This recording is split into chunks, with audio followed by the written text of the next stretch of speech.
Welcome to my adventurous. کہتے ہیں کچھ کہانیاں صرف سننے کے لیے نہیں ہوتی، وہ روح میں اتر جاتی ہیں، دل کو ہلا دیتی ہیں اور آنکھوں کو نم کر دیتی ہیں۔ یہ کہانی ہے ایک ایسی شہزادی کی جو تاج والی تھی مگر قسمت نے اسے نوکرانی بنا دیا۔ یہ کہانی ہے محبت اور ظلم کی، جادو اور حسد کی، اور اس سچ کی کہ آخر کار حق ہی جیتا ہے۔ جادو ریاست لومینا میں ایک وقت تھا جب خوشیوں کی بارش ہوئی تھی۔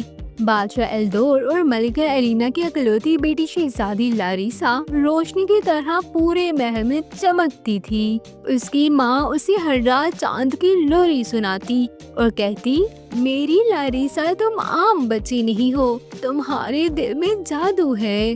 مگر قسمت نے بہت جلد یہ خوشیاں چھین لی۔ ملکہ ایلینا ایک دن شدید بیماری سے دنیا سے رخصت ہو گئی۔ محل اداس ہو گیا، لاریسا کی ہنسی خاموش ہو گئی۔ کچھ سال بعد بادشاہ نے دوسری شادی کی اور یوں محل میں داخل ہوئی ملکہ سرمایہ۔ ظاہراً وہ بہت حسین، مہذب اور مہربان لگتی تھی، مگر اس کا دل سیاہ جادو سے بھرا ہوا تھا۔ شادی کے چند ہی دن بعد سرمایہ نے اپنا اصل چہرہ دکھانا شروع کر دیا۔ لاریسا جو کبھی چاند کی طرح چمکتی تھی اب محل کی نوکرانی بنا دی گئی۔ اسے کہا جاتا، صبح اندھیرے میں جاگو، محل صاف کرو، برتن دھو، باغ میں کانٹے چنو۔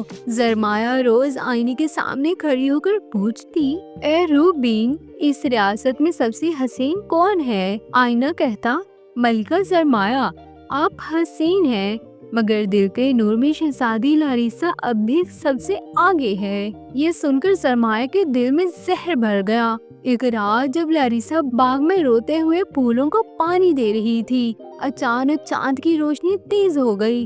روشنی سے ایک حسین پری نمودار ہوئی، اس کے پر چاندی جیسے چمک رہے تھے۔ پری بولی، میں پری نیلارا ہوں، تمہاری ماں نے مجھے تمہاری حفاظت کے لیے بلایا تھا۔ پری نیلارا نے لاریسا کو بتایا کہ تمہارے اندر جادوئی طاقت ہے جو صرف سچے دل والوں میں ہوتی ہے۔ اس نے لاریسا کو ایک چاندی کا لاکر دیا جس میں روشنی قید تھی۔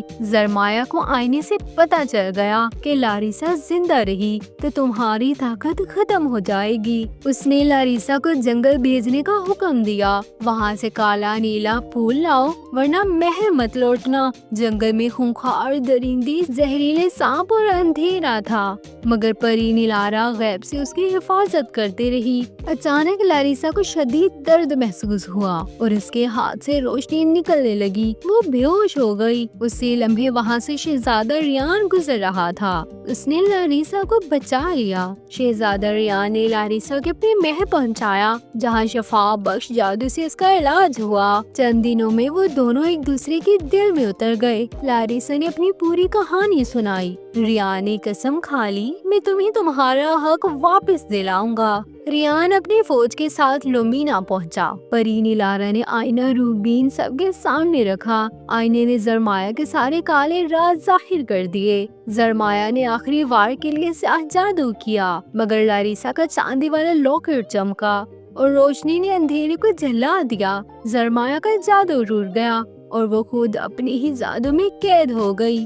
بادشاہ ایلدور کو سچ معلوم ہوا، اس کی آنکھوں میں آنسو آ گئے۔ اس نے لاریسا کو گلے لگا کر کہا، تم ہی میری اصل وارث ہو۔ پورے ملک میں خوشیوں کے چراغ جل اٹھے۔ جلد ہی لاریسا اور شہزادہ ریان کی شاندار شادی ہوئی۔ پریاں آسمان سے پھول برساتی رہیں، چاند پوری رات مسکراتا رہا۔ شہزادی لاریسا ایک مہربان ملکہ بنی۔ اس نے کبھی کسی پر ظلم نہ ہونے دیا۔ وہ ہر یتیم اور مظلوم کے لیے ماں بن گئی، اور یوں ثابت ہو گیا کہ ظلم جتنا بھی طاقتور ہو، محبت اور سچائی کے سامنے ہمیشہ ہار جاتا ہے۔ اگر آپ کو یہ جادوئی کہانی پسند آئی ہو تو لائک اور شیئر کریں، اور ہمارے اگلی پریوں والی کہانی کے لیے چینل کو سبسکرائب کرنا نہ بھولیں، کیونکہ اگلی کہانی پہلے سے بھی زیادہ جادوئی ہوگی۔